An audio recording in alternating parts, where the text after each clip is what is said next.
السلام علیکم friends, welcome to my channel novel کہانی۔ کیسے ہیں آپ لوگ؟ امید ہے آپ لوگ خیریت سے ہوں گے۔ آج ہم شروع کریں گے دل کے دریچوں میں کی 7ویں کے چلے جلدی سے شروع کرتے ہیں۔ شروع کرنے سے پہلے میرے چینل کو لائک اور سبسکرائب ضرور کر دیجیے گا۔ اس کے یوں کہنے پر اس نے سلگتی نگاہوں سے واصف ملک کی جانب دیکھا تو وہ جو پہلے ہی اس کی جانب متوجہ تھے اس سے نظر ملاتے ہی نگاہ چرا گئے تھے۔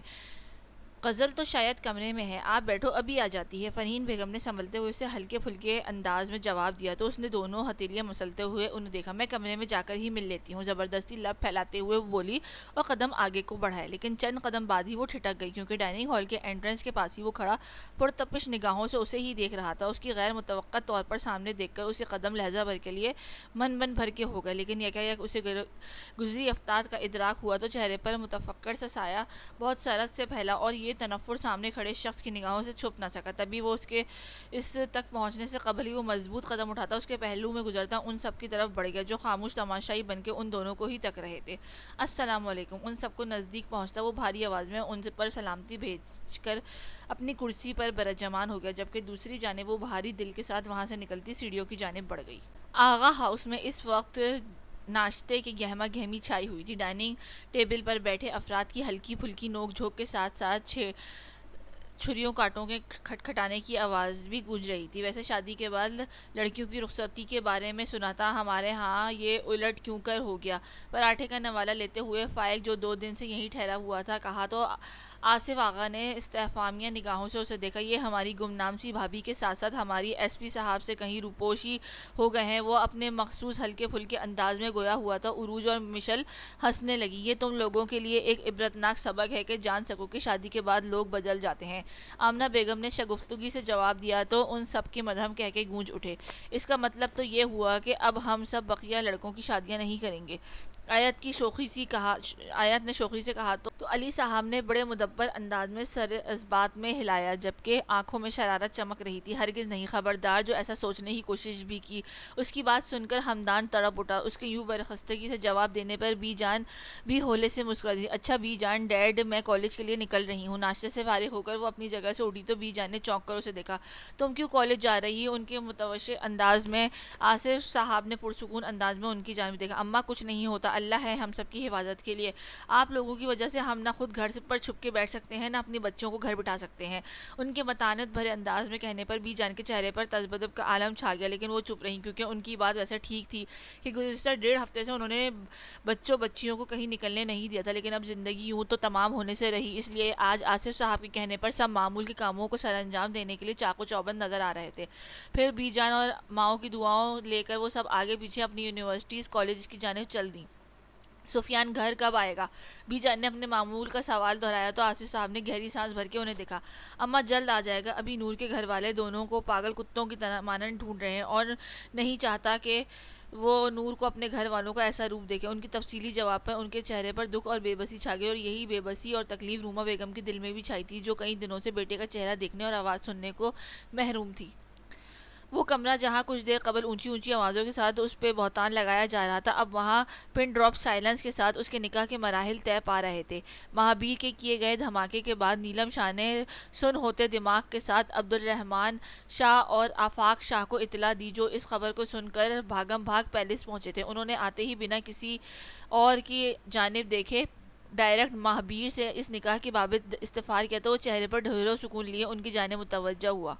دل کر رہا تھا میرا، یہاں میں پڑے پڑے بور ہو چکا تھا، اس لیے میرا نکاح کے لیے دل مچل اٹھا۔ الفاظ اگرچہ غیر سنجیدہ تھا لیکن لہجہ اس کے لہجے میں اس قدر سرد مہری تھی کہ کمرے کی فضا بھی سرد ہونے لگی تھی۔ سن ہوتے اعصاب کے ساتھ صوفے پر بیٹھی کشمالہ کے چہرے سے رشتہ خون اب چہرے پر جم چکا تھا، جبکہ کلائی بھی خون آلود تھی، مگر وہ اس سب سے بے نیاز صوفے پہ اپنے لاچار باپ کے ہمراہ بیٹھی اپنی زندگی کے سب سے بڑے کڑے دور سے گزر رہی تھی۔ اس کا دل چاہا وہ سارے ڈرامے کا اختتام اپنی زبان سے کرے، لیکن اس کے بولنے کا کوئی فائدہ نہ تھا۔ وہ عورت اس سے فوراً ڈبل پیسوں کا مطالبہ کر دیتی یا اسے مزید بدکردار ثابت کر دیتی۔ جو تصویریں، ویڈیوز یا باتیں وہ ایڈٹ کر کے جن انداز میں پیش کر کے اسے سر بازار رسوا کر چکی تھی، اس کے بعد وہ سر بھی نہیں اٹھا سکتی تھی۔ زبان کھولنا تو بہت دور کی بات تھی۔ نکاح شروع کریں۔ ڈاکٹر کاشف جنہوں نے مہابیر نے ہی کال کر کے بلایا تھا، وہ اس ایمرجنسی نکاح جس میں سارے یوں فق چہرہ لیے بیٹھے تھے جیسے کسی کی موت ہوئی ہو، میں ڈھیروں تجسس لیے ان کے بظاہر پرسکون سے جنید صاحب کی جانب متوجہ ہوئے جو صوفے پر کسی لٹے ہوئے مسافر کی مانند بیٹھے بیٹھے تھے۔ کشمالہ جنید دختر جنید علی، آپ کا نکاح مہابیر شاہ ول احسن شاہ سے سکہ رائج الوقت بغوث 50 لاکھ نقد اور 10 تولہ سونا حق مہر کے کیا جاتا ہے، کیا آپ کو یہ نکاح قبول ہے؟ مولوی صاحب کی مدھم لیکن فصیح آواز گونجی تو اس کے وجود جیسے اندیکھی قید میں جکڑ لیا۔ اب اس کی اداکاری کی تو سزا دینی بنتی ہے نا۔ انتقام اور تنفر سے بھرپور یہ سلگتا ہوا لہجہ سماعتوں میں گونجا تو جیسے ہر آواز دم توڑ گئی تھی، مگر جب اپنا نرم ہاتھ پر جنید صاحب کی گرفت محسوس ہوئی تو وہ ہولے سے سر اسبات میں ہلا گئی۔ اس کی رضامندی دینے کے بعد مہابیر سے اس کی رضامندی پوچھی گئی، جسے اس نے بنا کسی دقت کے پیش کرتے ہی وہ اس لڑکی کو اپنے نکاح میں قبول کیا جس سے وہ چند گھنٹے کے لیے اپنی ٹیوٹر کے طور پر بھی برداشت نہیں کر سکتا تھا۔ نکاح کی کارروائی ہوتے ہی سبھی افراد جھٹکے سے اٹھے اور تن فن کرتے ہوئے کمرے سے نکل گئے، کیونکہ اس ڈرامے میں شریک ہونا بھی ان کے لیے بے حد مجبوری تھی۔ کیونکہ کبھی یہ مت سمجھنا کہ میں آپ پہ کسی شک کی بدولت یہ نکاح ایسے کروایا ہے، بس میری ٹوٹتی سازشوں کی ڈور نے مجھے احساس دلایا کہ میں آپ کو یوں نام نہاد غیرت مندوں کے بیچ لاوارثوں کی طرح نہیں چھوڑ سکتا۔ اور جہاں تک بات ہے مہابیر کی تو امید رکھو وہ آپ کو نقصان نہیں پہنچائے گا، کیونکہ زندگی کے 57 سال گزارنے کے بعد اس دنیا سے اور کچھ تو نہیں حاصل کیا، لیکن لوگوں کی آنکھوں اور چہرے پڑھنے کا ہنر جانتا ہوں، اور اس ہنر سے میں نے اتنا جانا ہے کہ مہابیر لاکھ برا ہو سکتا ہے لیکن وہ آپ کو نام نہاد بھائیوں جیسا غیرت مند جانور نہیں ہو سکتا۔ نکاح کے بعد جب سب کمرے سے نکل گئے اور مہابیر ڈاکٹر کاشف سے باتوں میں مصروف ہوا تو جنید صاحب بہت مدھم سے لہجے میں بمشکل اس سے کہتے چلے گئے جو دم ساتیں انہیں تک رہی تھی، بابا آپ کی طبیعت ٹھیک ہے؟ ان کے ماتھے پر چمکتے پسینے کے قطرے دیکھ کر وہ اپنے غم کو پرے جھٹکتے ہوئے متفکر لہجے میں بولی تو انہوں نے ہولے سے سر اسبات میں لائے، میں اپنی بیٹی کو کچھ دیر بننے والے رشتے کی بنا پر یہاں چھوڑ کے جا رہا ہوں، اب کبھی ایسے رشتے بننے اور ایسے رخصت نہ ہونے پر تلخ مت کہنا، کیونکہ میں نے ابھی کچھ دیر قبل اسے یہ امید دلائی ہے کہ مہابیر شاہ برا ہو سکتا ہے لیکن غیرت مند وحشی نہیں ہو سکتا۔ صوفے سے اٹھ کر وہ بیڈ کے نزدیک پہنچ کر رسانت سے گویا ہوئے تو کب سے چہرے پر سپاٹ تاثرات سجا کے لیٹے مہابیر کے خوبصورت چہرے پر زلزلے کے آثار نمایاں ہوئے، جبکہ تاثرات بھی تغیر کا شکار ہوئے۔ اللہ کی امان میں بیٹا، شدت ضبط سے اسے سینے سے لگا کر وہ تھکے تھکے قدموں سے پلٹے اور کمرے کی دہلیز پار کر گئے۔ بابا، وہ جیسے ہی وہ کمرے کی دہلیز پار کر گیا اسے لگا وہ اندر تک خالی ہو گئی اور احساس اسے اس حد تک پل میں ہی کھوکھلا کر گیا کہ وہ بے ساختگی میں دروازے کی جانب بڑھی۔ ہماری کلاس کا وقت ہو چکا ہے مس جنید، آپ کہاں جا رہی ہیں؟ اس کے آگے بڑھتے قدموں کے عقب سے آتی سرد و پرتپش ملا جلا سا تاثر لیے بھاری آواز نے روکا تو اسے یکلک تھی بہت کچھ کے ساتھ اپنے وجود میں اٹھتا درد یاد آیا تھا، اور یہ یاد اس لمحے بہت سے اندیکھے ٹانکے اور ادھیڑتی اس کی رگوں میں خوف بھر گئی تھی۔ وہ بمشکل پلٹی اور اس کی جانب دیکھا جو ناقابل فہم رنگ لیے اس کی جانب دیکھ رہا تھا۔ وہ اس کی آنکھوں کی وحشت دیکھ کر آگے بڑھنے کی جانب الٹے پاؤں پیچھے ہٹنے لگی تو نہ جانے کیوں وہ بے ساختہ مسکرایا اور پھر یکلختی کھل کر ہنستا چلا گیا۔ اس کے چہرے پر چھائی اس ہنسی کے رنگ اس قدر دل فریب تھے کہ وہ ہر شے، ہر جذبے، ہر احساس، ہر دکھ، درد اور تکلیف سے فراموش کیے یکٹک اسے دیکھتی چلی گئی۔ ملک ہاؤس کے اس شاندار بیڈ روم کے دروازے کے سامنے کھڑی وہ خود میں ہمت جمع کرتی اندر جانے کی سعی میں تھی۔ وہ اس کے کمرے میں پہلے بھی آتی تھی لیکن اس بار تو گویا قدم کمرے کی دہلیز پار کرنے سے قاصر تھے، مگر گہری سانس بھرتے ہوئے اس نے آہستگی سے دستک دیتے ہوئے دروازہ کھولا تو مدھم سی خوشگوار خوشبو نے اس کا استقبال کیا۔ کمرے میں قدم رکھتے ہی اس کی نگاہ ڈریسنگ مرر کے سامنے کھڑی غزل پر گئی جو بالوں میں کیچڑ لگاتی اسے غیر متوقع طور پر یوں کمرے میں دیکھ کر حیران رہ گئی۔ السلام علیکم۔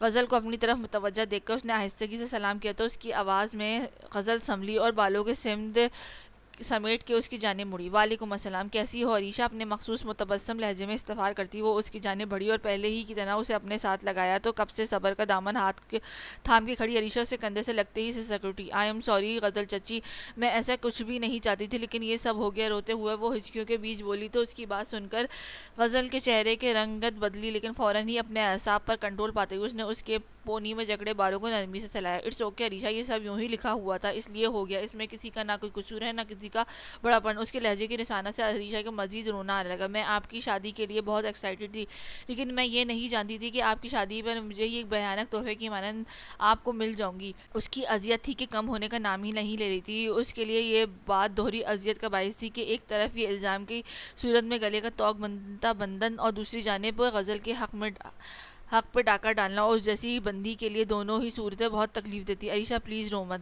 غزل بے بسی سے بولی. وہ اسے روکنا چاہتی تھی کیونکہ اس کی باتیں اسے اس وقت اس کو دکھ کا احساس دلا رہی تھی اور وہ احساس میں کھو کر اپنے کیے گئے فیصلے پر ڈگمگا نہیں سکتی تھی. آئی ایم سوری, میں نے آپ کو پریشان کر دیا, مگر میں آپ سے معافی مانگنے کے ساتھ ساتھ آپ کو کچھ کہنے آئی تھی.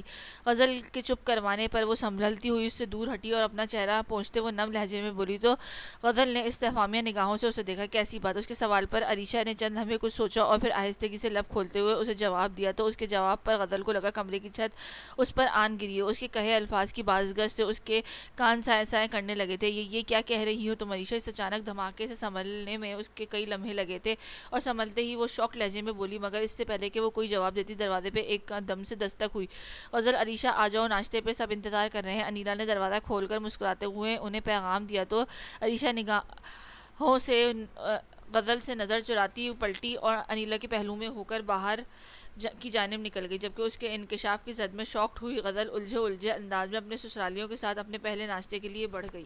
ویسے مسز سفیان, آپ کو نہیں لگتا کہ آپ میرے کپڑوں میں زیادہ پیاری لگتی تھیں؟ آج ان کی شادی کو تقریباً 1.5 ہفتہ گزر چکا تھا اور آج وہ ڈیوٹی سے واپسی پر اس کے لیے شاپنگ کر کے لایا تھا, ورنہ اس پہلے اس کی بار بار جتانے پر بھی وہ بہت ڈٹائی سے اسے یہی جواب دیتا تھا کہ اسے اپنے کپڑوں میں دیکھ کر زیادہ اچھا محسوس کرتا ہے. میرا ٹیسٹ اتنا خراب نہیں ہوا جو ایسے برے گمان ذہن میں بنا کے رکھوں گی. دوسری جانب سے توقع کے مطابق فوری حملہ داغا گیا تو لیپ ٹاپ گود میں لے کر صوفے پر بیٹھی ٹانگیں میز پر پھیلا کے رکھے سفیان نے شریر نگاہوں سے اسے دیکھا جو شاکنگ پنک کلر کی بالکل سادہ پلین شیفون کی ٹخنوں سے چھوٹی فراک کے ساتھ ہم رنگ پاجامہ اور دوپٹہ پہنے ڈریسنگ میرر کے سامنے کھڑی اپنے بالوں کے ساتھ کھپ رہی تھی. میری مدد کرو.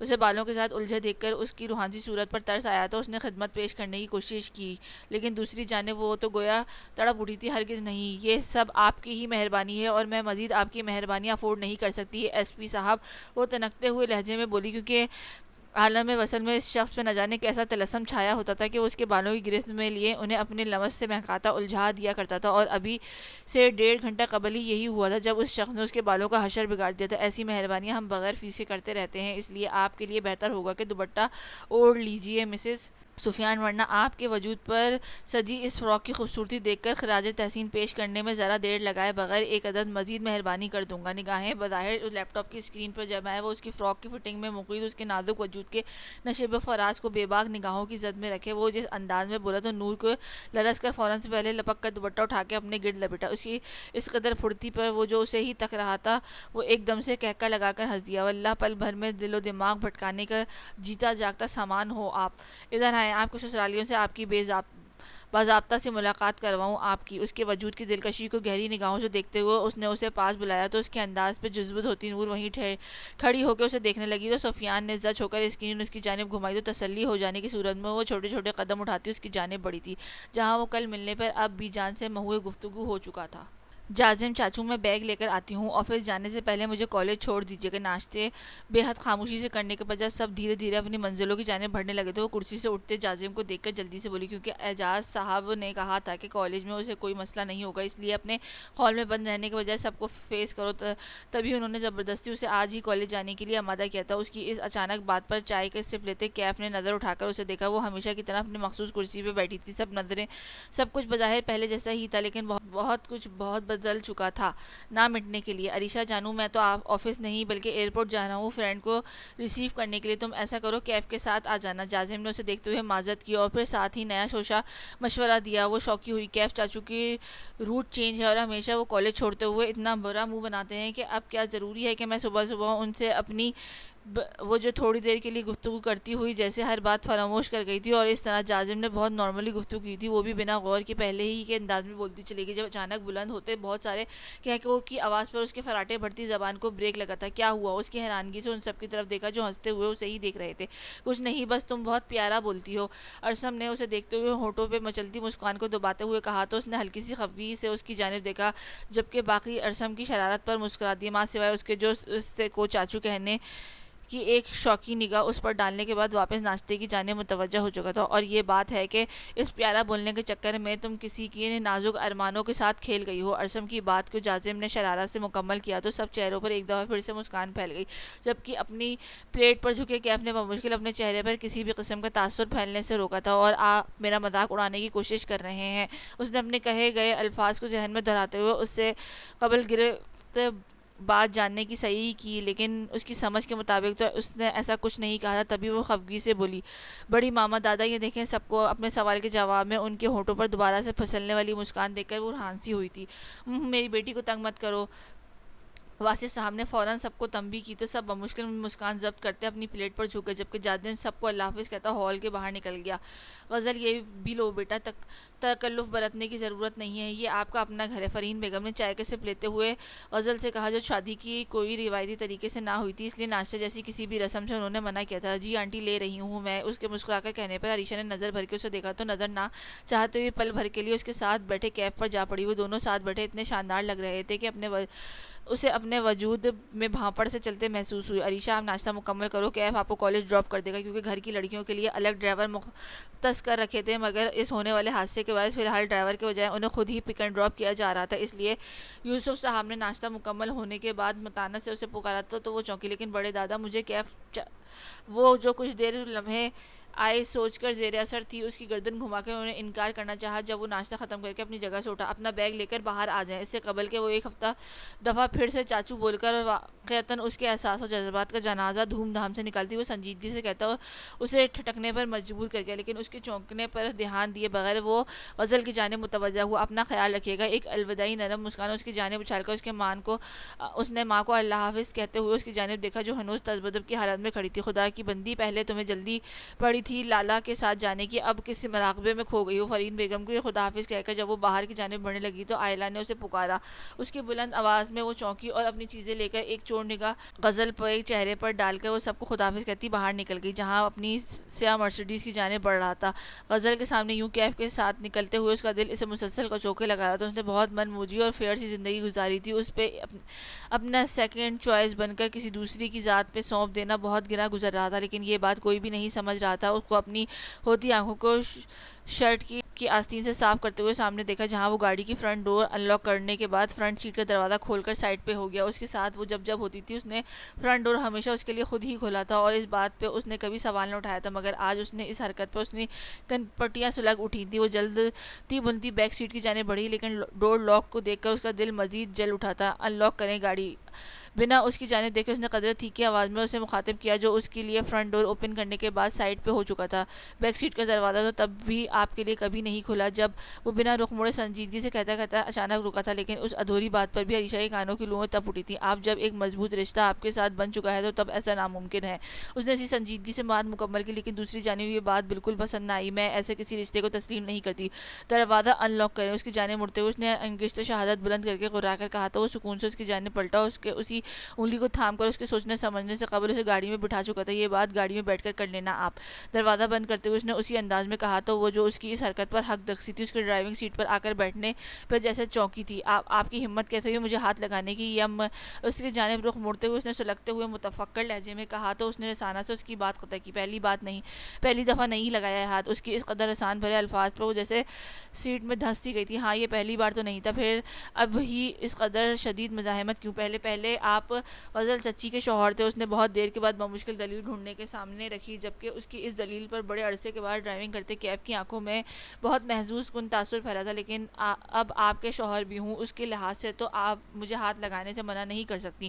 موڑ کاٹتے اس نے اپنے مخصوص لہجے میں کہا، اسے جواب دیا تو اس کا وجود جیسے کسی ملبے تلے دھستا چلا گیا۔ اس نے سرخ پڑتے چہرے اور اچانک کی نم ہو جانے والی پلکیں اٹھا کر اسے دیکھا، جو نیوی بلو 3 پیس سوٹ پہنے ڈرائیونگ کر رہا تھا، جبکہ ڈرائیونگ کرتے کیف کی توجہ ڈرائیونگ سے ہٹ رہی تھی۔ اسے بتانا چاہتا تھا کہ اس کی خوبصورت براؤن آنکھیں اسے ہمیشہ سب بھولنے پر مجبور کر دیتی تھی، اس لیے اسے یوں دیکھنا بند کرو، لیکن وہ یہ سب اسے نہیں کہہ سکتا تھا۔ کہہ سکتا ہوتا تو شاید آج سب اس قدر آزمائش کا شکار نہ ہوتے، نہ عریشہ، نہ کیف، نہ غزل۔ وہ آنکھیں پوری طرح کھولے اسے دیکھ رہی تھی، جو اپنی ہنسی کو قابو میں کرتا ہوا اسے عجیب سے احساسات میں مبتلا کر گیا تھا۔ کمال ہے مجھ جنت، جب کوئی رشتہ نہ تھا تب مجھے اپنی اداؤں کو اسیر کرنا چاہ رہی تھی، اور اب جب اسیر کرنے کے لیے آپ کو قاتلانہ جادو چلانے کے لیے ایک بنیاد ڈھونڈ کے دی ہے تو قدم پیچھے ہٹا رہی ہیں۔ تعجب ہے۔ اس کے متبسم لہجے میں تمسخر کی جھلک اور آنکھوں کی کاٹدار لپک سے اس کا وجود جیسے اندر تک زخمی ہوا تھا، یا اسے بھی آپ کا کوئی قاتلانہ ادا سمجھوں؟ اپنی کاٹدار نگاہیں اس کے سبھی چہرے پر گاڑتے ہوئے اس نے استغفار کیا تو اس کا چہرہ سفید پڑنے لگا۔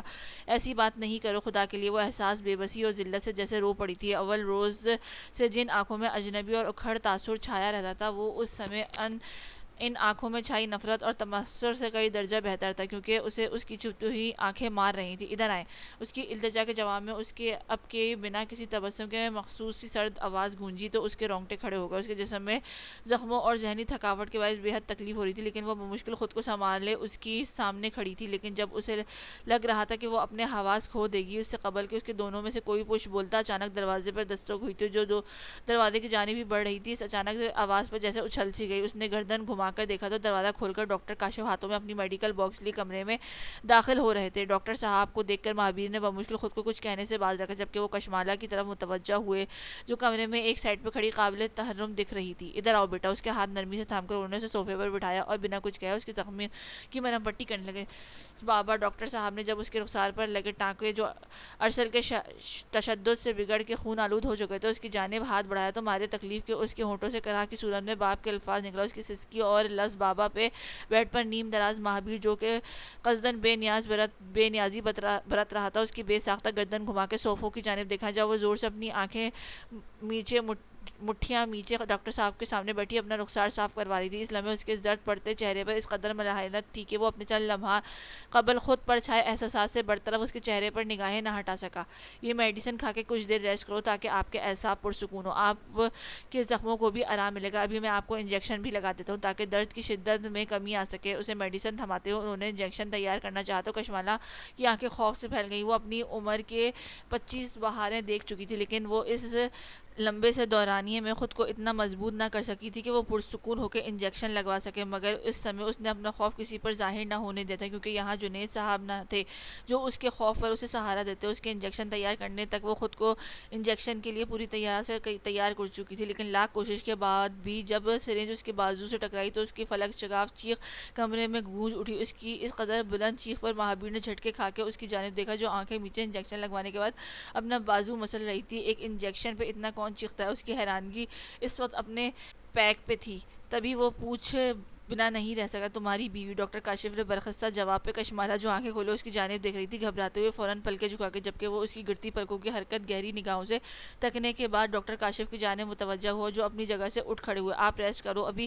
کشمالہ کو دوبارہ سے ہدایت دینے کے بعد وہ مہابیر سے معمول کے چند جملے بولنے کے بعد کمرے سے نکلے تو کمرے میں ایک دفعہ پھر سے وہی تاثر رقص کرنے لگا جو کشمالہ کے اعصاب پر بھاری پڑا تھا۔ ریسٹ کیجیے فی الحال مس جنید، کیونکہ مجھے ہمیشہ چاقو چوبند دشمن پر وار کرنے میں لطف آتا ہے، اس لیے کل سے حساب کتاب شروع کروں گا۔ اس کی میڈیسن اور سکون آور انجیکشن کے زیر اثر بند ہوتی آنکھوں کو دیکھتے ہوئے اس نے سپاٹ لہجے میں کہا، لیکن وہ بند ہوتی آنکھوں کے ساتھ اس کی بات کو تصحیح سے سمجھ نہ سکی تھی، کیونکہ ڈاکٹر کاشف جان بوجھ کر اسے ایسی میڈیسن دے کر گئے تھے کہ وہ مہابیر شاہ کو اس زخمی روپ سے برسوں سے واقف تھے، اس لیے وہ نہیں چاہتے تھے کہ یہ روپ کشمالہ جنید دیکھے۔ تبھی وہ گرم لوہے کو پرسکون کرنے کے لیے اسی لمحے اپنے مناسب بندوبست کر کے جا چکے تھے۔ دوسری جانب گزشتہ بہت سی راتوں کی مانند اس کی یہ رات بھی کھلی آنکھوں میں تمام ہوئی تھی، جبکہ صوفے کی پشت پر سر ٹکائے کشمالہ زخمی وجود لیے پرسکون نیند کے زیر اثر گہری سانسیں لے رہی تھی۔ 3 سیٹر صوفے پر سفیان سے چند انچ کے فاصلہ بنائے وہ محتاط سی گود میں لیپ ٹاپ لے کر بیٹھی۔ آغا ہاؤس کے مکینوں سے محو گفتگو تھی۔ بھابھی کی گفٹ کیا دیا آپ نے؟ عروج جو سب سے زیادہ اسی بابت جاننے کی بےتاب تھی، اس نے تیسری دفعہ اپنا سوال دہرایا تو آمنہ بیگم نے بات سنتی نور کا ربط پھر سے ٹوٹا۔ خدا کے لیے عروج، ہمیں پہلے بات تو کر لینے دو، یہ ندیدوں کی طرح گفٹ بعد میں دینا لینا تم۔ مشل جو آمنہ کے ساتھ بیٹھی اس سے بات کر رہی تھی، وہ عروج کے بیچ میں ٹوکنے پر بری طرح تلملائی۔ 10 منٹ سے مسلسل آپ لوگ باتیں ہی کر رہی ہیں، عروج نے روحان سے انداز میں جواب دیا تو ان سب کی نوک جھوک پر مسکراتی نور نے اپنی کلائی اسکرین کے سامنے کرنی چاہی، جب اس کے ساتھ بیٹھے سفیان نے سرعت سے اس کی کلائی اپنی گرفت میں لے کر واپس صوفے پر رکھی۔ بھائی، یہ مصنوعی کیمروں میں آپ سب لوگ میری مسز کی گفٹ کو اسے پہنے دیکھ کر کیسے سراہ سکتے ہیں، اس لیے گفٹ کی رونمائی ہمارے آنے پر ہوگی۔ اس کی کلائی کی گرفت میں لیتے ہوئے وہ مخصوص بلند انداز میں بولا تو نور نے گردن گھما کے کھا جانے والی نگاہوں سے اسے دیکھا۔ یوں مت دیکھیں، میری مما روایتی ساس ثابت ہوئیں تو بیٹے کو ایسے گھورنے پر بہو کے خلاف محاذ کھول لیں گی۔ اس کی نگاہوں کو محسوس کر کے اس نے اپنی چمکتی نگاہیں اس کی آنکھوں میں گاڑتے ہوئے اسی انداز میں کہا تو جہاں آغا ہاؤس کے افراد کا بلند قہقہ گونجا تھا، وہیں وہ بدتمیز ڈٹائی اور بے شرمی کے عظیم مظاہرے پہ جیسے شرم سے ڈوب مرنے کو تیار تھی۔ سفیان، تنگ نہیں کرو میری بیٹی کو۔ روما بیگم نے نور کے حجل چہرے کو دیکھتے ہوئے بیٹے کو تنبیہ کی تو اس نے سعادت مندی سے سر خم کیا۔ جی بہتر، میں ان کو تنگ کرنے کی جرات کیسے کر سکتا ہوں بلا، فرمانبرداری سے کہتے ہوئے اس نے واپس صوفے کی پشت سے ٹیک لگا لی تو نور پرسکون سی سانس خارج کرنے کے بعد واپس ان لوگوں کی جانب متوجہ ہوئی تھی کہ ایک دم سے اس کا سانس رکا تھا۔ ساتھ بیٹھے سفیان کی مضبوط انگلیاں بڑی خاموشی کے ساتھ سرسراتی اس کی کمر پہ رینگتی، اس کے سانسوں کو مدھم کا ردھم کا تاثر کر رہی تھی۔ بھابھی آپ نے جواب نہیں دیا۔ عدن نہ جانے اس سے کیا پوچھ رہی تھی جو اس کے چپ ہونے پر اس نے دوبارہ اسے پکارا تو وہ چونکی۔ او ہاں سوری، وہ اس کی پکار پر سنبھلتے اس نے اسے جواب دینا چاہا۔ جب ایک سرسراتی انگلی اس کے پہلو پہ پہنچی تو اس نے ہونٹ پر بڑی بے ساختہ سی مدھم سی چیخ بلند ہوئی۔ اپنی ساس کو سمجھائیے مسز کہ اگر ان کا بیٹا آپ کو تنگ نہیں کرے گا تو پیر سائیں کو پرنانا کیسا بنائے گا اور ان کے اپنے گھروں میں کلکراریاں کیسے گونجیں گی۔ سبھی اپنی اپنی بولی بول رہے تھے، اس لیے نور کی مدھم سی چیخ کسی نے نوٹس میں نہیں آئی تھی۔ تبھی وہ نامحسوس انداز میں اس کی جانب جھکا اور بے باکی سے الفاظ ادا کرتا وہ اس کی ہتھیلیاں نم کر گیا تھا، جبکہ خوبصورت چہرہ اس کے الفاظ پہ جیسے بھاپ چھوڑنے لگا تھا۔ مجھے آپ لوگوں کے ساتھ رہنا ہے، آپ سفیان سے کہیں مجھے آپ لوگوں کے پاس چھوڑ دیں۔ اس کے کہے الفاظ نے اس کی حالت اس قدر غیر کر دی تھی، جبکہ لہجے میں چھلکتی اٹل بے باکی نے اس قدر خوفزدہ کر دیا تھا کہ وہ اچانک ہی بہت بے ربط سے انداز میں بولتی نہ صرف ان لوگوں کو بلکہ ساتھ بیٹھے سفیان کو بھی حیران کر گئی تھی۔ ہمارے ساتھ ہی رہنا ہے آپ نے ہمیشہ، یہ تو آپ کے گھومنے پھرنے کے دن ہیں نا، تو انہیں انجوائے کر لو، بعد میں ایسے موقع کہاں ملتے ہیں۔ روما بیگم نے سنبھلتے ہوئے اس آکورڈ سی سچویشن کو توڑنے کی کوشش کی۔ نہیں، میں یہاں بور ہو چکی ہوں، مجھے واپس آنا ہے۔ وہ جو یہاں یہ چاہتی تھی کہ سفیان اسے واپس پیر حویلی چھوڑائے، کیونکہ وہ اس رسم کے خاتمے کے لیے سفیان یا اس کے گھر والوں کو کسی تکلیف کا شکار نہیں کر سکتی تھی۔ وہ اپنے گھر والوں کو جانتی تھی کہ اپنی روایت اور کردار سے ٹکرانے والوں کے ساتھ وہ کس قدر بھیانک انداز میں پیش آتے تھے، اور سفیان نے تو انہیں دی بھی بڑے کڑے انداز میں تھی شکست، اس لیے وہ واپس جانا چاہتی تھی۔ لیکن گزشتہ چند دنوں سے اس کی غربت میں بتائے گئے پلوں میں وہ اس شخص کی بے باکی اور شدت کے اس قدر عظیم مظاہرے دیکھ چکی تھی کہ اب وہ چاہتی تھی کہ پیر حویلی نہ صحیح، وہ کم از کم اپنے گھر ضرور چلے جائیں، تاکہ وہاں شاید وہ سب کی موجودگی کے باعث اپنی بے باک اور ڈھیٹ حرکتوں سے بات آ جائے۔ اور اسی وقت بول اٹھی تھی، اچھا ٹھیک ہے سفیان، نور ٹھیک کہہ رہی ہے، بہت دن ہو چکے ہیں اس لیے اب بہو کو لے کر گھر واپس آ جاؤ۔ آپ ویسے بھی بی جان کی طبیعت ٹھیک نہیں ہے۔ اس کی گھبرائی ہوئی شکل دیکھ کر روما بیگم نے سفیان کو ہدایت دی تو اس نے فقط سر ہلانے پر اکتفا کیا، اور پھر چند ایک بات کرنے کے بعد انہوں نے کال بند کی تو نور نے فوراً سے پیشتر وہاں سے اٹھ کر بھاگنا چاہا، لیکن مضبوط گرفت کے باعث وہ قدم بھی نہ اٹھا سکی۔ اس کے بازو کو گرفت میں لیے اس نے اسے واپس اپنی جانب کھینچا تو سیدھی اس کی آغوش میں جا گری۔ یہ پیر حویلی جانے کا ورد کرتے ہونٹوں سے آغا ہاؤس جانے کا کیوں کر کہہ دیا؟ ایک ہاتھ اسے گرد حائل کی، دوسرے ہاتھ کی مضبوط انگلیوں سے اس کے ہونٹوں کو چھوتے ہوئے اس نے طنزیہ لہجے میں کہا تو اس کی مضبوط ہاتھوں کی شوخ جسارتوں پر اتھل پھتل ہوتی دھڑکنوں پہ بمشکل قابو پاتے ہوئے اس نے پوری ہمت جمع کرتے ہوئے اس کی جانب دیکھا، کیونکہ آغا ہاؤس جانے کی صورت میں پیر سائیں خود ہی مجھے لے جائیں گے۔ اس نے اپنے ہونٹوں کو جنبش دیتے ہوئے جی کڑا کر کے جواب دیا تو وہ بے ساختہ ہنس دیا۔ یار، ہنستے ہنستے اس نے اسے زور سے اپنے ساتھ بھیجا تو وہ اپنی اس قدر دبتی ہوئی بات کے جواب میں اس رد عمل پر جیسے بھونچکا رہ گئی تھی۔ آپ معصوم ہو یا بے وقوف، آپ کو لگتا ہے کہ میں آپ کو پیر سائیں سے ڈر کر یہاں آپ کو لیے چھپ کر بیٹھا ہوں؟ آپ کو یوں ہی سینے سے لگائے اس نے محسوس انداز میں استفار کیا تو اس کی گرفت میں مچلتی نور نے سلک کے اس کی جانب دیکھا۔ بالکل وہ اپنی باتوں سے اسے سلگانا چاہتی تھی کہ شاید وہ کسی طریقے سے ہار مان کے اسے واپس بھیج دے۔ اپس، واقعی اس ڈر نے تو میری نیندیں اڑا کر رکھ دی ہیں، اس نے آنکھوں میں دیکھتے ہوئے اس نے معنی خیز انداز میں کہا۔ اپنی بائیں آنکھ دبائی تو اس کے لہجے کی جو معنی سمجھتی وہ سرتا پیر سرخ رنگوں میں نہا گئی۔ ایک نمبر کے بیکار اور بے شرم انسان ہیں آپ، اگر کل تک آپ مجھے اپنے گھر یا میرے گھر نہ لے کر گئے تو میں یہاں سے بھاگ جاؤں گی۔ پوری قوت سے لگا کر اس کی گرفت سے آزادی حاصل کرتی وہ بلند آواز میں اسے وارن کرنے کے بعد تیزی سے واش روم میں گھس گئی۔ شادی جیسی حرافات کے اسی لیے سخت خلاف تھا میں، کیونکہ شادی کے بعد انسان کے ساتھ بہت سارے بے لگ جاتے ہیں، جیسے بے شرم، بے باک، بیکار، بے غیرت وغیرہ وغیرہ۔ وہیں صوفے پہ بیٹھتا عادتاً بڑبڑاتے ہوئے اپنی تھوڑی کھجانے لگا۔ خیر مسز کا تانا دل کو جا لگا ہے، اس لیے سسر صاحب اب جنگ آمنے سامنے ہو کر لڑتے ہیں، زیادہ مزہ آئے گا۔ صوفے سے کھڑے ہوتے ہوئے وہ قدرے بلند آواز میں کہتا سیٹی کی شوخ دھن بجاتے ہوئے کچن کی جانب بڑھ گیا، کیونکہ اسے اس وقت چائے بنانی تھی کہ اس کی مسز کو چائے بہت پسند تھی، اور یہ اور بات تھی کہ اس کے ہاتھ کی بنی چائے نور نے ان 10-12 دنوں میں ایک دفعہ بھی نہیں پی تھی، مگر اس کے باوجود وہ اس کے لیے روز چائے بنایا کرتا تھا، کیونکہ اسے امید تھی کہ کسی روز چائے کا بنا کپ وہ ضرور تھامے گی۔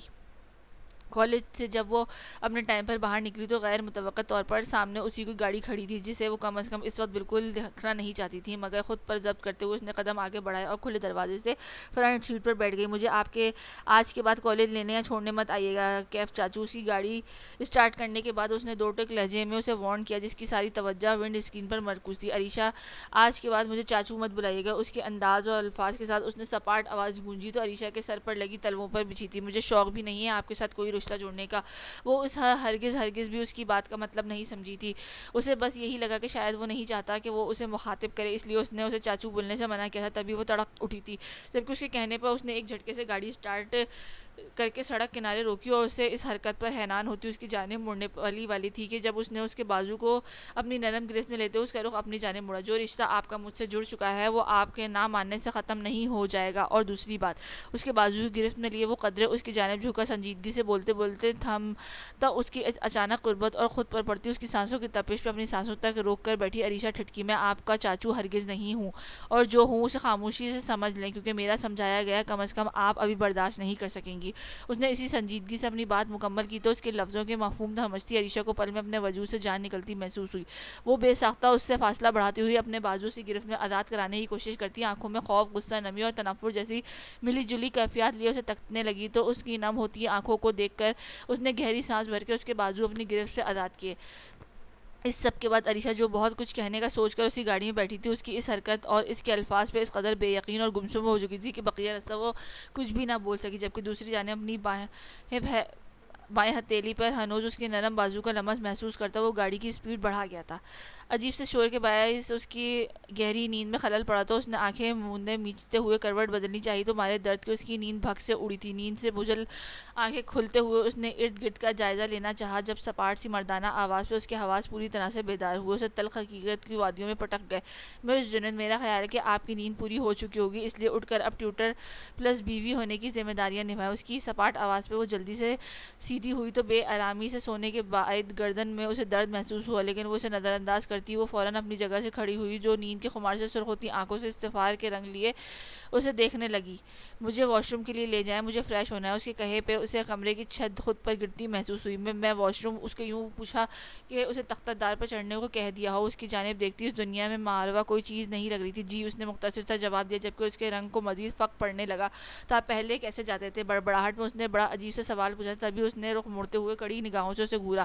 ہوائی جہاز پہ سرد لہجے میں ملے جلے جواب پر وہ گہری سانس لے کر آگے بڑھی تھی تو جان چکی تھی کہ یہ سب اس سے بدلہ لینے کی کوشش کی پہلی کڑی تھی. وہ یہ بات نکاح کے فوراً بعد ہی سمجھ چکی تھی کہ وہ اسے اس حد تک زج کرنا چاہتا تھا کہ اس کا بدلہ بھی پورا ہو جاتا اور وہ اس کی زندگی سے بھی نکل جاتی. اس نے آگے بڑھ کر ویل چیئر پہلے اس کی بیڈ کے نزدیک کی اور پھر چہرے پر سپاٹ تاثرات سجا. اس کی ایک بازو سی گردن کے گرد حائل کیا اور دوسرا بازو سامنے کے کمر کے گرد حائل کر کے اسے سہارا دینے کی کوشش کی, مگر وہ اسے ٹس سے مس بھی نہ کر سکی, کیونکہ پہلے ہی وہ اس کی مدد کے لیے باڈی کو موو کرتا تھا. لیکن اس وقت وہ اسٹل بیٹھا اس کی ہمت جج کر رہا تھا. وہ گہرے سانس بھرتی ایک انچ مزید اس کے نزدیک کھسکی اور اپنی پوری جان لگا کے اسے ویل چیئر پر بٹھانے میں کامیاب ہو گئی تھی. یہ اور بات تھی کہ اتنی سی کوشش میں اس کا سانس بری طرح سے پھول چکا تھا, کیونکہ اس جیتے جیسے توانا مرد کو اس کی رضا کے بغیر حرکت کروانا اس کے لیے مشکل تھا. چیئر گھسیٹتے ہوئے اسے واش روم کے لیے لے گئی اور بہت ہی نامحسوس انداز میں اس کی ویل چیئر پہ لگی بیل کا بٹن آہستگی سے دبا دیا. یہ بٹن اس کے لیے متعین ملازم کو نیچے سے بلانے کے لیے اس کی چیئر پر لگوایا گیا تھا, اور آج جو شومِ قسمت اس کے کام آ گیا تھا. اگلے چند سیکنڈ میں ہی اس کا ملازم دروازے میں کھڑا اجازت مانگ رہا تھا. جی آ جائیں, آپ مہابیر کو فریش ہونے میں مدد دیں, میں تب تک اس کے لیے ناشتہ لے کر آتی ہوں. اس سے پہلے کہ کچھ کہتا وہ تیز تیز بولتی بنا منہ ہاتھ دھوئے کمرے سے باہر نکل گئی, جبکہ اس کی اس قدر چالاکی پہ وہ محسوس ہوئے بغیر نہ رہ سکا. کمرے سے نکلتے ہی اس نے بند دروازے کے ساتھ ٹیک لگاتی اپنی منتظر سانسوں کو قابو کرنے کی کوشش کی, بجائے اس نے خود پہ بے تاثر پن کا ہول چڑھایا ہوا تھا. لیکن اس کی اس قدر قربت اسے ہراساں کر رہی تھی, اس پر متضاد اسے فریش کروانا. گہری سانس بھر کے بمشکل خود کو کمپوز کرتی وہ آگے بڑھی اور متوازن چال چلتی سیڑھیوں کی جانب بڑھی. ابھی آخری سیڑھی پر سے 2-3 سٹیپ اوپر ہی تھے کہ جب اسے دائیں جانب سے نیلم شاہ آتی دکھائی دی. وہ بھی اسے دیکھ چکی تھی. تبھی ہونٹوں پر تمسخرانہ مسکان سجائے وہ اس کے نزدیک آئیں. کیا ہوا؟ معذور شوہر کی خاطرداری میں شاید رات بھر زیادہ مصروف رہی ہو, جو حالت ایسی بنا رکھی ہے. اس کی بکھری حالت پر گھٹیا انداز میں چوٹ کرتے ہوئے وہ تمسخرانہ انداز میں ہنسی تو اس کے چہرے کی رنگت مارے غصے اور احساس توہین دہکنے لگی. کیوں کیا آپ نے ایسا؟